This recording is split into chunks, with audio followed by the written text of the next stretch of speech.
So we're looking at Extrude, Loft, Revolve and Planar. A very useful set of tools for making more complex shapes inside Mare, and they all rely on being able to draw single lines rather than shapes. So where did I get these lines that you can see in the foreground? Where did I get these from and how did I make them? So that's the first thing to do, and then we'll look at the different ways that we can revolve and play around with these things. So what I did is, obviously it's inside the create menu as always, so we go to the create menu and down here you've got a CV and EP curve. Now that stands for control vertex and edit point curves, and so in this case we'll go for control vertex CV curve. Whenever you use this tool, let's just give you an example here. It looks like I'm going up the page. In fact, whenever you use one of these tools, it lays it flat down on the grid that's active at the time. So if I want to do a line that's going upwards, let's just Control Z that. So I press enter to complete the line and press Control Z to go back.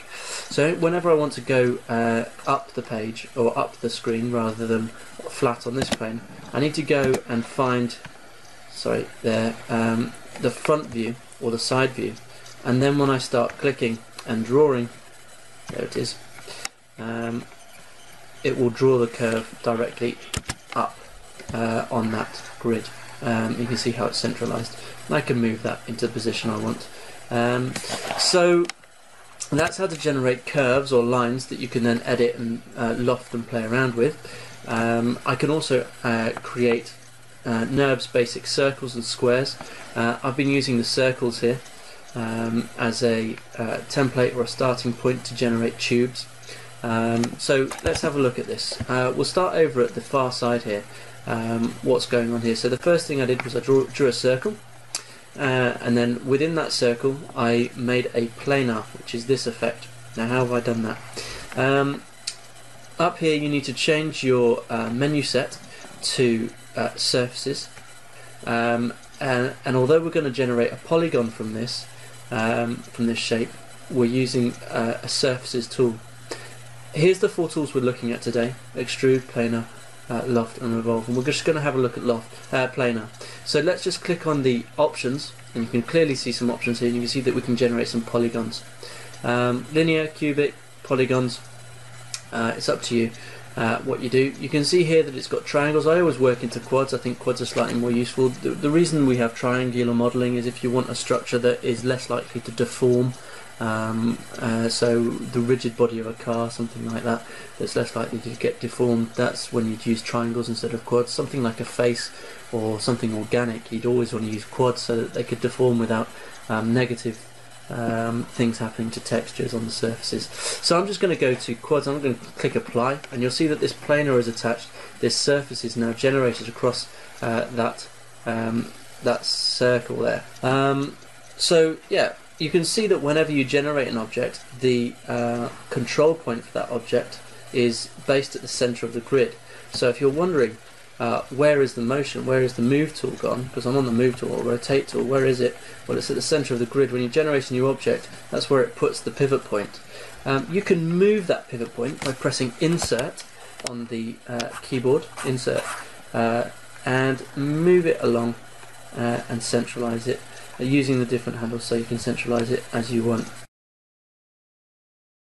And this is the outliner here, and the outliner helps you organize and find objects and parts of your models, and it also helps animators later on to control what's happening. And one of those tools is a group, and this is a group of objects here that I've made by pressing Control G. So if I just generate a couple of objects, I'll just show you how that works. So there's one object, and I'll just press Control D to duplicate it, move that across. So I've got 2 objects there. Let's just close that down so it doesn't confuse people.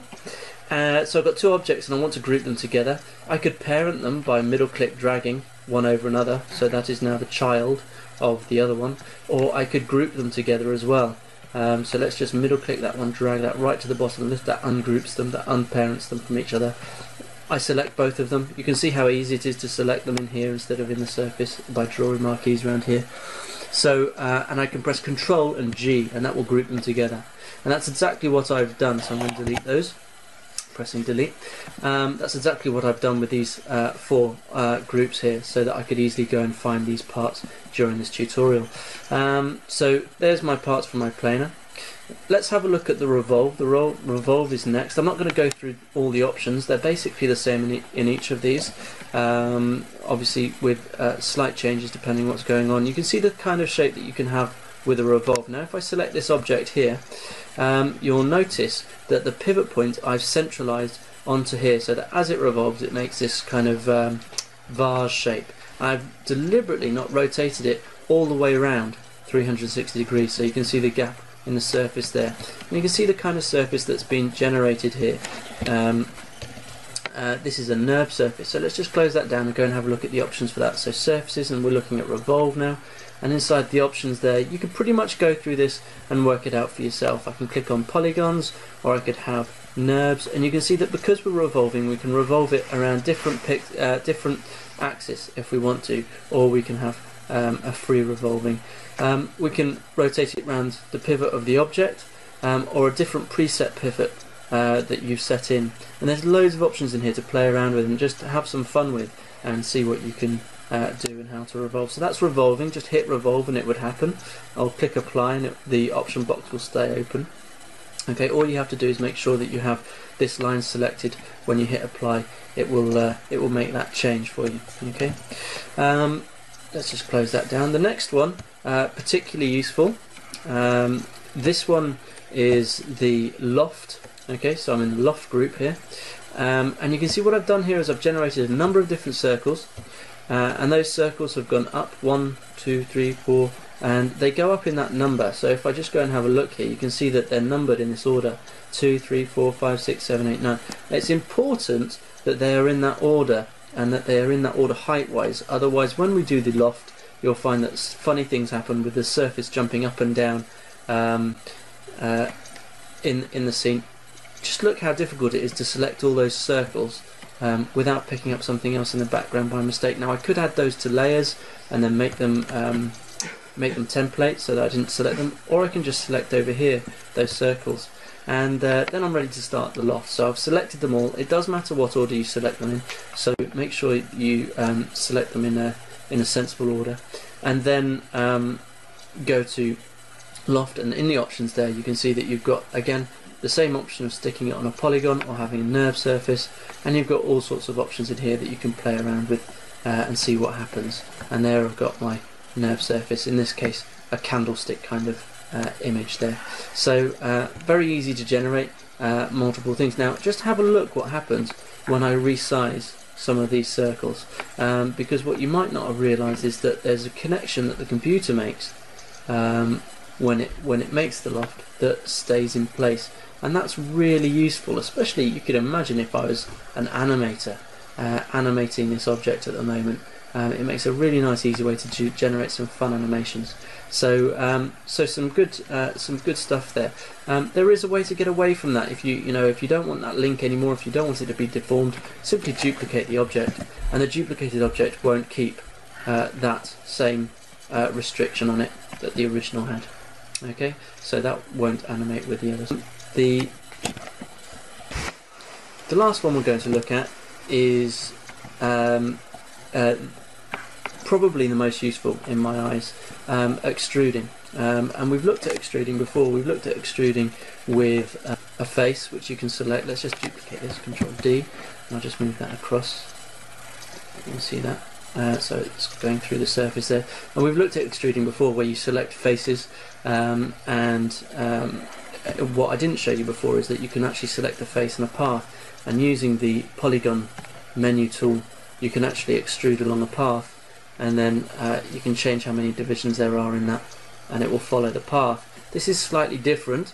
This is extruding with a profile shape. Let's just get rid of those. With a profile shape, so here's my profile shape, the circle at the bottom, and a path, and selecting both together, the computer works out what it wants to do there, or what you want it to do there. So let's just have a quick look. So I need to go back into surfaces, and in surfaces I'm going to the extrude, and inside the options there you've got lots of options. You've got tube at path, we can do polygons or NURBs, hit apply, and it will generate the shape for you.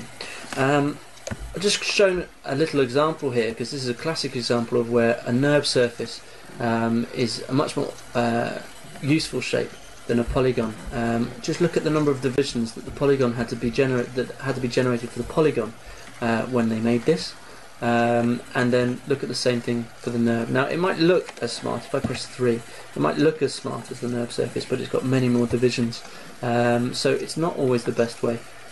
You can see here that those divisions are starting to have an effect on the surface itself, whereas the NURB surface is a much smoother looking surface with many less divisions on it. So there you have it, Loft, Extrude, Revolve and Planar, 4 very useful tools. Hello, so just a little bonus for you in terms of how you can manipulate and use surfaces and such like. So what I did was I picked up 2 CV curves and I lofted them to generate this shape here, and then I duplicated that shape to here. And what I wanted to show you quickly was just a very quick thing that you can do if you are inside your NURBS menu and you've got 2 things selected. You can actually just attach the surfaces together. You see attach without moving, attach surfaces, and that will merge the 2 objects together there. So if you've got a number of surfaces and you were trying to make up something slightly more complex, you could do that with surfaces. But what you could also do is with the surfaces selected, oh, looks like I've got, there we go, that was it. Let's just pick up one of those. With the surfaces selected, you can switch caps lock off.